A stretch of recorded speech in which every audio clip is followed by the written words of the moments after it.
The camera was placed on Mercer Orchard Bench to count elk crossing a narrow saddle after dark. Pay attention to the dented red lantern burning 86 feet behind the crossing at 3:14 a.m. in the same position for 63 nights. The card held 74 days of footage.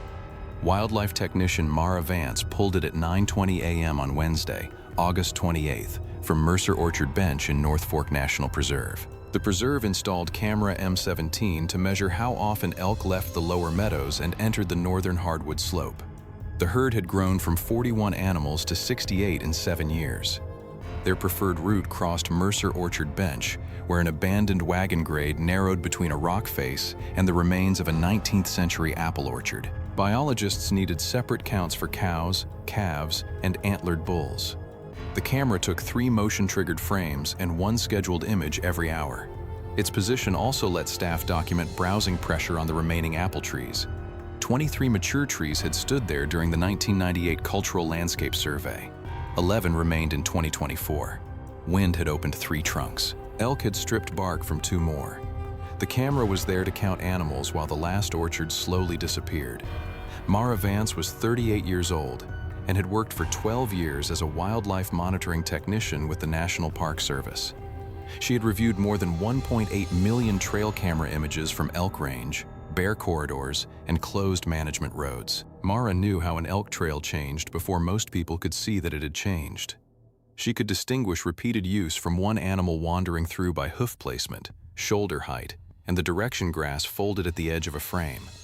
She expected calves, black bears, white-tailed deer, and several thousand empty photographs caused by wind. The first 18 days were ordinary. At 6:42 a.m. on June 16th, 3 cow elk crossed from east to west. A calf followed 11 seconds later. At 2:08 p.m., the camera recorded an empty wagon grade and a branch moving across the upper left corner. At 7:31 p.m., a black bear stood against the rock face, smelled the camera housing, and left. June 19th held fog. June 20th held 47 photographs of wet leaves. A 6-point bull passed at 5:54 a.m. on June 23rd. 2 wild turkeys moved through at 10:17 a.m. The hourly images showed the same strip of ground becoming lighter, darker, wet, and dry. It was boring footage in the useful sense. The camera worked. The clock remained accurate. Elk entered the frame where the survey model predicted they would. Mara entered animal counts into a spreadsheet and deleted false triggers and blocks. By July 2nd, she was moving through each sequence in less than 1 second, half watching the tree line and expecting nothing outside the crossing. Then, on July 3rd at 3:14 a.m., a point of orange light appeared behind the intended survey area. It stood in the upper right quarter of the frame, 86 feet beyond the elk crossing and 11 feet below the abandoned wagon grade. The object had a narrow glass chamber, a wire handle, and a red metal cap. Its left side was dented. No person appeared beside it. The camera's infrared exposure flattened most colors, but the scheduled image used low light color. The flame was visible. So was a short circle of cleared ground beneath it. Mara does not stop on it. She marks the frame as human activity and keeps scrolling. Backcountry hikers occasionally left headlamps hanging from trees while filtering water or searching for gear. A maintenance crew had also surveyed the old grade that spring. Mara assumed someone had placed a work lantern beyond the camera and forgotten it. The next hourly image showed only darkness because fog had covered the upper slope. She entered no incident report. She moved on to the elk count for July 4th. 7 days later, the lantern appeared again. At 3:09 a.m. on July 10th, the same dented red cap stood 11 feet farther downslope. The ground beneath it had been cleared into another circle measuring 31 inches across. A pale line ran from the lantern toward the trees. A forgotten lantern could remain in place. It could not move itself 11 feet and produce a second cleared station. Mara stops scrolling. She sets down her coffee, closes the count sheet, and enlarges both frames. Mara goes back to the first frame and starts again, slower. The first lantern frame was not July 3rd. Mara found it on June 27th at 1:18 a.m., partly obscured behind a fallen limb. It occupied the highest point visible from the camera. The flame appeared again in every scheduled image taken between 1 a.m. and 5 a.m. for the next 6 nights. On July 3rd, the lantern moved 11 feet downslope. It remained at the second station for 7 nights. On July 10th, it moved another 11 feet. The intervals continued without variation. July 17th, July 24th, July 31st, August 7th, August 14th, and August 21st. Mara identified 9 stations across 63 consecutive nights. The lantern appeared in 247 hourly frames, always between 1:07 a.m. and 4:52 a.m. A person entered the edge of the image 9 times, always on the night the lantern changed position. At 2:26 a.m. on July 17th, a gloved hand lifted it. At 1:41 a.m. on July 24th, the lower half of a canvas coat crossed behind an apple trunk. At 4:08 a.m. on July 31st, a figure carried 2 white 5-gallon containers from the wagon grade. The containers disappeared downslope. The person returned 13 minutes later carrying neither. Mara plotted each lantern station over the camera's reference grid. The points did not follow the trail. They formed a straight descending line, with each station separated by 11 feet and positioned beside one of the pale vertical shapes she had first taken for deer-damaged chutes. Those shapes were stakes. The lantern came down the bench like the hand of a clock, holding at each mark for 7 nights before advancing. The pale line visible on July 10th was polyethylene irrigation tubing. It lengthened each week. Mara reviewed the daylight frames. Small wire cages appeared behind summer growth. Fresh mulch darkened the ground. The person was not passing through Mercer Orchard Bench. Someone was installing a planted row and using the lantern to discourage elk from browsing the newest trees while their scent was strongest. The final station stood 99 feet below the first. The line continued beyond the camera's field of view toward Caldwell Spring. The camera had documented an orchard being built inside the old one. Then, on August 21st at 4:37 a.m., the person made one mistake. A 5-gallon container slipped from the tailgate of a pickup parked on the wagon grade. The sound turned the man toward the camera as the truck's dome light remained on. One frame recorded his face. The next recorded the rear plate. He appeared to be in his late 60s. His skin showed years of outdoor work. He stood squarely beside the load, with no wasted movement and no visible search for instructions. He looked like someone completing a familiar task. Rangers submitted the plate through North Carolina vehicle records and compared the face with the registered owner's license photograph. A name came back. The truck belonged to Everett Nolan Raby, 69, of Haywood County, North Carolina. Investigators checked backcountry permits, volunteer agreements, research authorizations, special use permits, and cultural landscape work orders. Raby held no camping permit for Mercer Orchard Bench.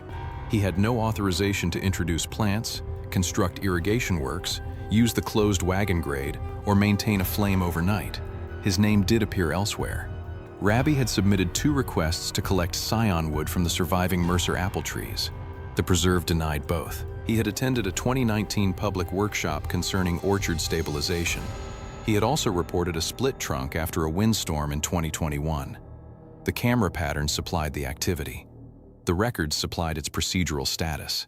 9 vehicle entries matched 9 lantern movements. Each entry occurred after the closed gate had been locked. The 5-gallon containers matched repeated trips between the truck and the lower bench. Investigators also examined the hourly frames for water levels inside the translucent containers.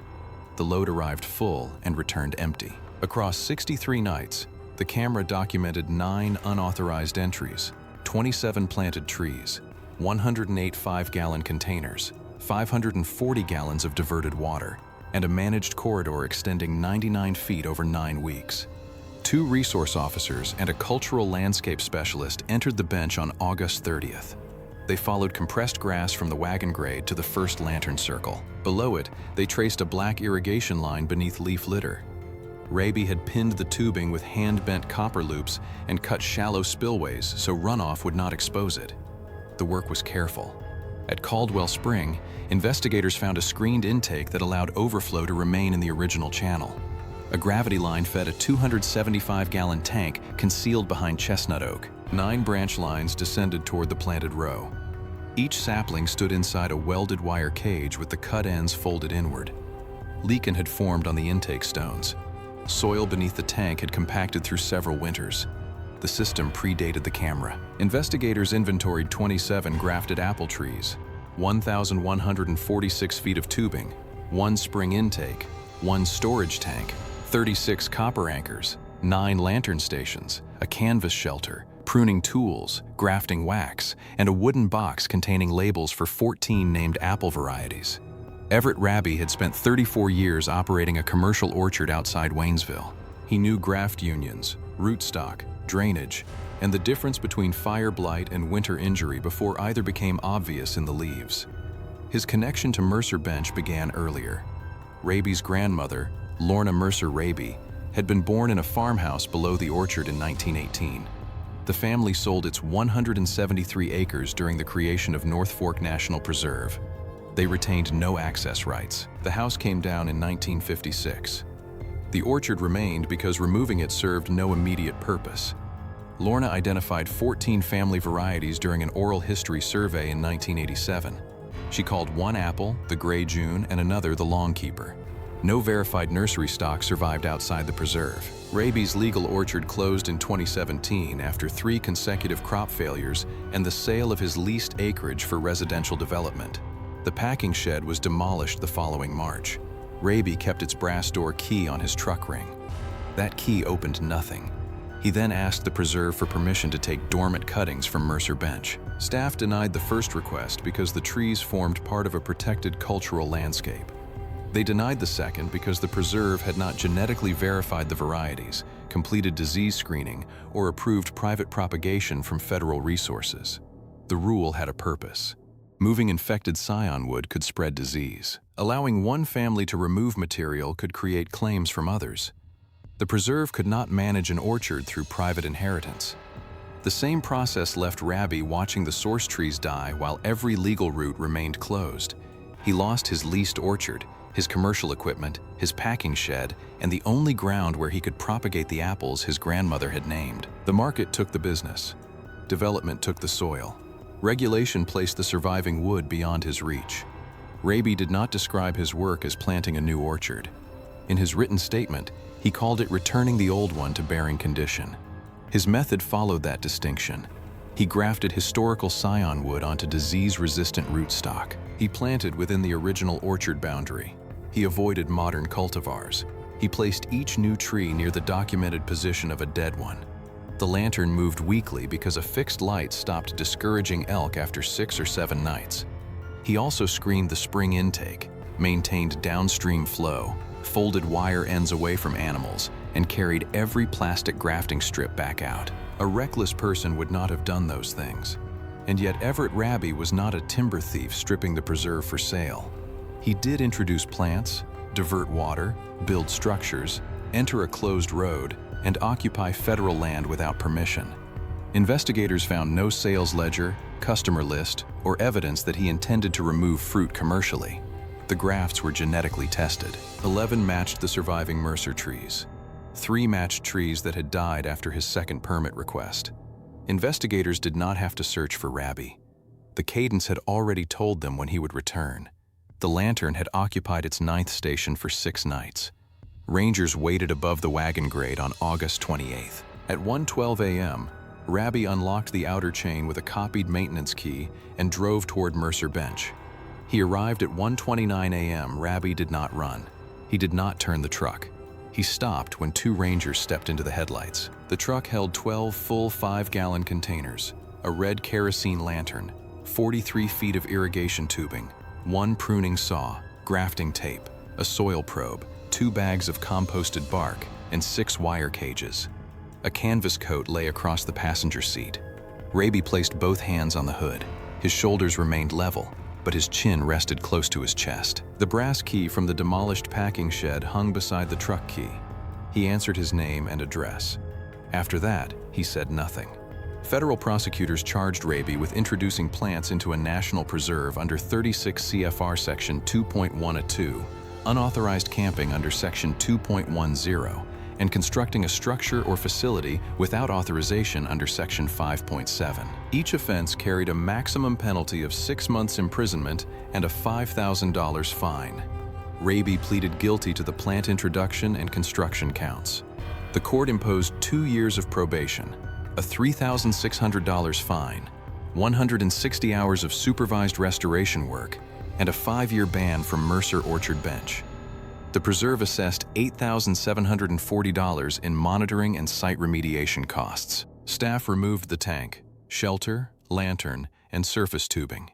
They retained 11 grafted trees under a formal cultural landscape study and destroyed 16 after disease screening. The judgment closed the case. The surviving grafts entered the preserve's accession records under federal ownership. The case left a specific knot. Raby had no authority to decide what grew on Mercer Orchard Bench. The preserve could not allow private planting, private waterworks, or copied gate keys simply because the person using them believed the work served the landscape. The magistrate was not wrong to say so. But the order could reach only the things Raby had built. It could not reach the years in which the old trees declined while review, testing, and funding moved at institutional speed. The force absent from court was not one thing. It was the conversion of working land into housing, the collapse of a small orchard business, and a preservation system designed to prevent individual claims upon public ground. Those forces walked out untouched. It is not restoration exactly, and it is not trespass exactly. It is just a man planting protected trees on protected land because the last lawful copies were dying there. The preserve kept 11 grafts because testing showed they carried material the preserve was responsible for protecting. It removed the system that had kept those grafts alive because the system had no authorization to exist. Both actions followed the record. The harder question remained outside the judgment. When a public institution preserves a family landscape, what obligation does it inherit from the people whose ownership had to end for that preservation to begin? Raby could not answer that question by entering at night. The preserve could not answer it by assigning accession numbers. The court could identify the boundary, the statute, the structures, and the person who crossed them. It could not decide who had been keeping the orchard.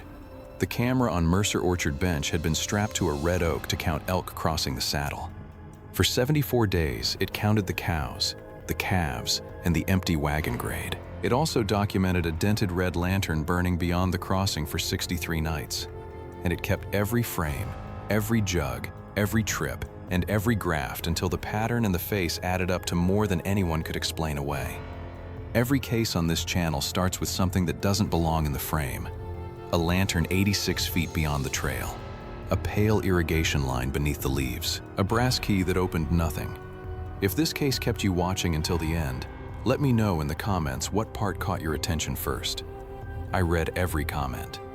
And if you enjoy real investigations, forgotten stories, and cases where the smallest detail changes everything, subscribe so you don't miss the next one. Until the next case, pay attention to what doesn't belong in the frame.